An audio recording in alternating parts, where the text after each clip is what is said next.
Welcome our buddies back to Pod&Chill. I'm Gwen, and today I'm holding a warm cup of tea while talking to you. And I'm Leo, not holding tea, but definitely ready to spill some stories. We hope you're doing okay. Or at least breathing gently to start a new day. Yeah, sometimes just breathing gently is enough. I already take a fresh breath for today's episode, so now can I tell you something that's been on my mind? Go ahead.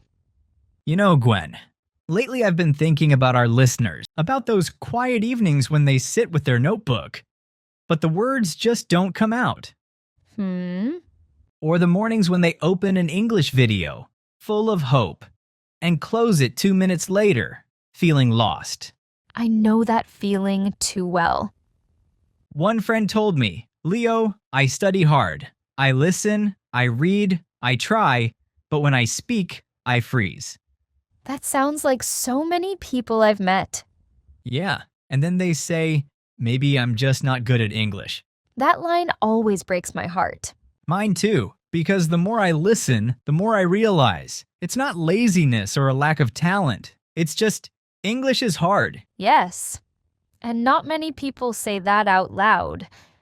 But we should, because when you know the mountain is high, you stop blaming your legs for being tired. Exactly. So today, let's talk about that mountain. And remind our friends, if you've been struggling, it's not because you're weak, it's because the climb is just really tough. But we can climb together, slowly, kindly. With rest stops when we need them. No one gets left behind. And now, let's take our first step.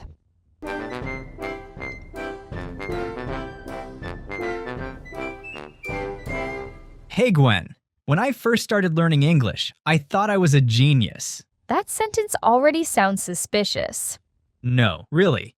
I learned I go, I eat, I like pizza, and felt like, yep, I can speak English now. I get that feeling. When we learn the present simple tense, everything feels simple. Subject, verb, full stop. I even wrote a few English diary entries. Today is sunny. I eat chicken. Looking back, it sounds wrong, but I was so proud. That's the sweet part of learning a language. Your brain isn't tired from grammar rules yet. And English really is easier at first. Unlike French or German, there's no masculine or feminine for nouns. Exactly. No gender for table or window. What a relief. Verbs are simple too. Do is still do. And I did works for yesterday. And maybe the day before, too. That joy at the beginning. It's like a honeymoon phase. Everything is new, cute, and I think, yeah, I can do this forever. Until the honeymoon ends. That's when English shows its real face. I still remember the first time I saw the word psychology. I read it as P-I-C-L-A-G-I. That sounds like a dish on a strange menu. Well, it was a recipe for failing the test. Or take the word island. Why is the S silent? Or receipt. Why is the P silent too? I'm pretty sure whoever made English spelling didn't expect us to survive it. But here's the thing. It's not because we're bad at English. It's because English is kinda broken. True. Spelling and pronunciation just don't match. A study from Oxford University found that over 60% of English words aren't pronounced the way they're spelled.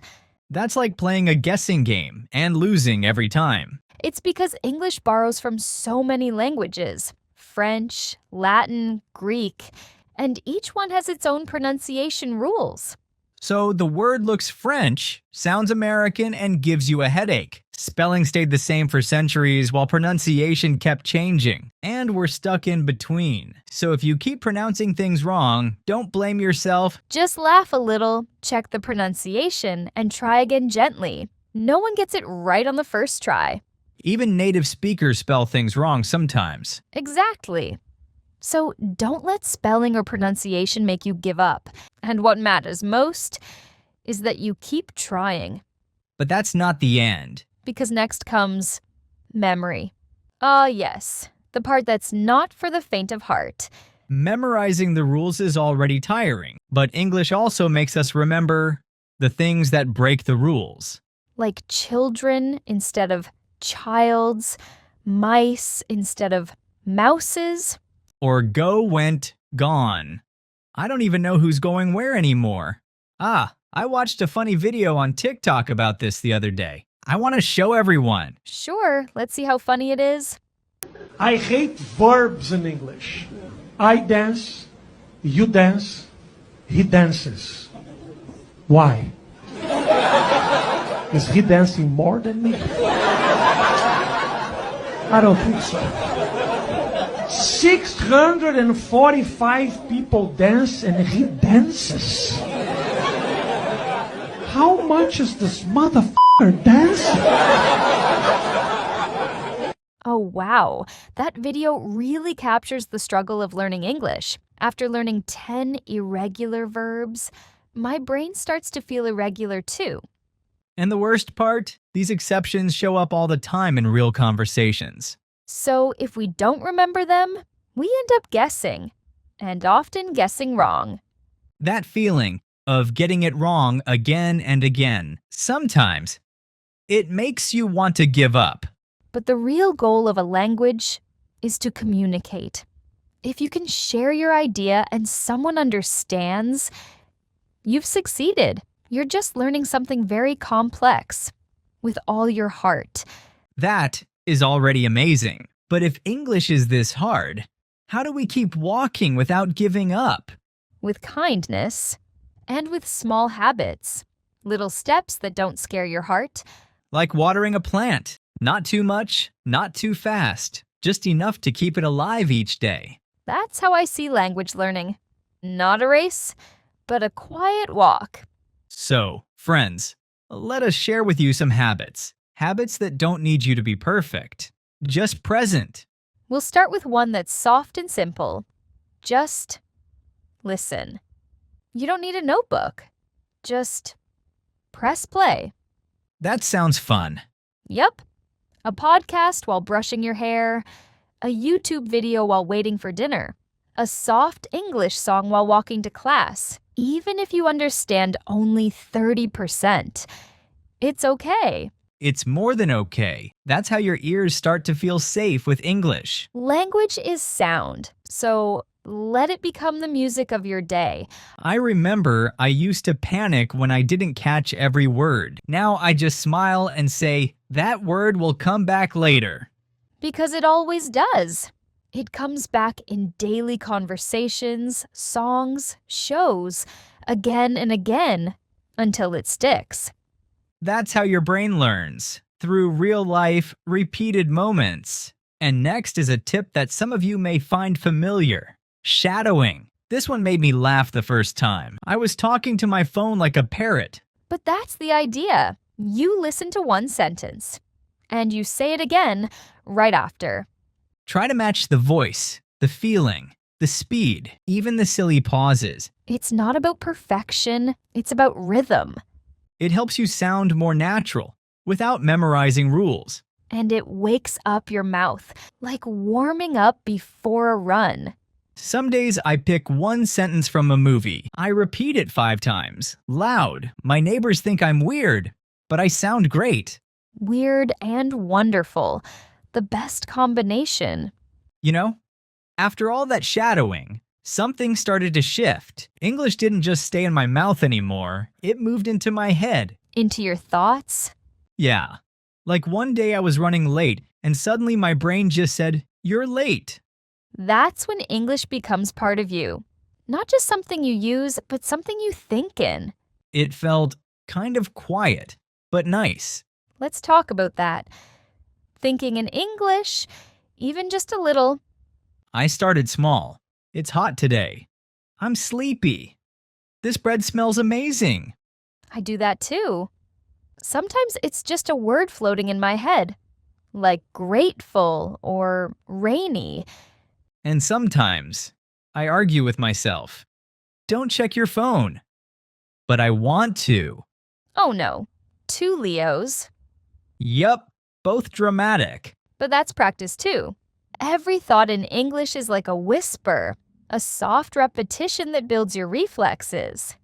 And it feels less scary than speaking out loud. No one hears. No pressure. That's the beauty of it. You're still learning. Quietly. Gently. Even when no one's watching. One day you just realize you didn't translate. You just knew. That's a sweet moment. Like watching a flower bloom and realizing it grew while you weren't looking. Yeah. And that's how English grows too.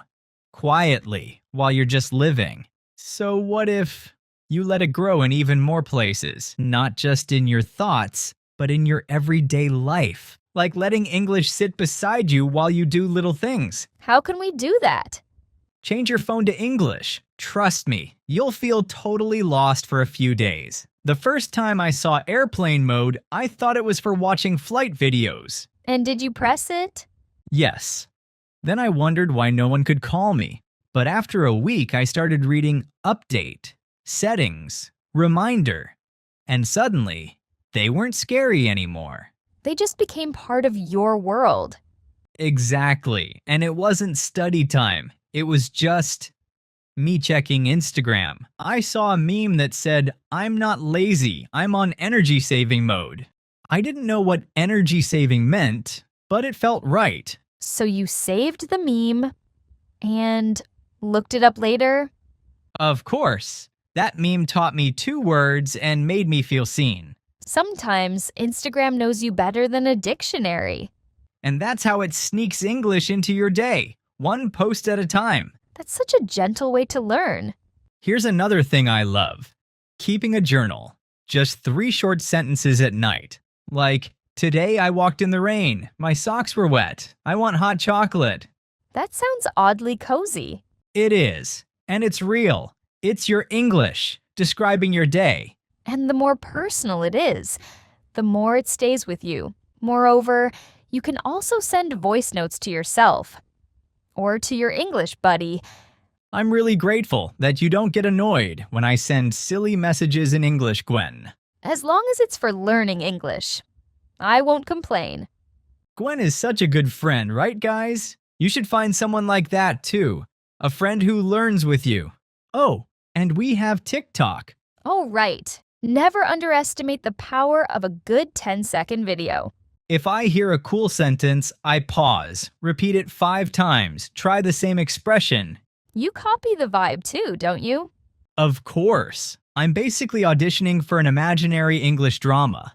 But that kind of playful learning is powerful. You're not forcing English into your life. You're welcoming it. One small, silly, honest moment at a time. You know, Leo, we've talked a lot today. Yeah, like 2 friends walking and sharing snacks, but the snacks are English tips. Exactly. Now, before we open the vocabulary basket, Can we stretch a little first? My brain is cozy, but my back is stiff. good idea. Wherever you are, take one small breath. Or 2, if today's been heavy. Let's take one small breath together. Inhale and slowly exhale. Okay, let's pick a few friendly words from today's episode. Repeat after us if you'd like. First word, freeze. I freeze when I speak English. It's like your brain hits pause.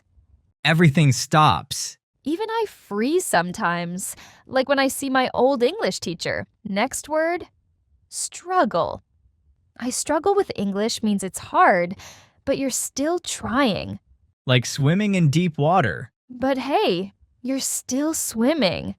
Now we have exception. It's something that does not follow the usual rule. Yes. Most English past tense verbs end in ed, like talk, talked. But go becomes went. That's an exception. Then we have shadowing. It's a method of learning by listening and repeating immediately. Shadowing is fun and awkward at first. I used to repeat after movie lines while brushing my teeth. It helps you match rhythm, tone, even emotion. The next word is gentle. The meaning of it is being soft, kind, not too harsh. Agreed. Learning should be gentle, not like a strict coach yelling, Try harder. Definitely.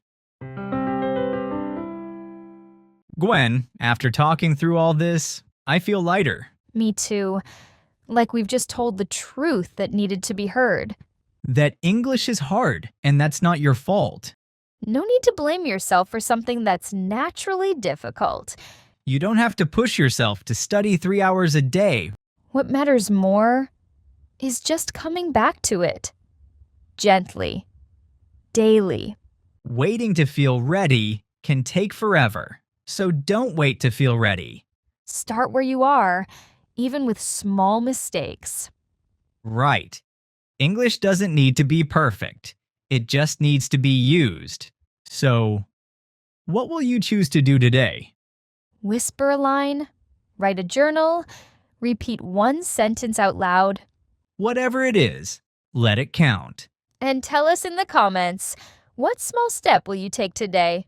We're cheering for you. Always. Keep going, my friend. Goodbye. See you in the next episode.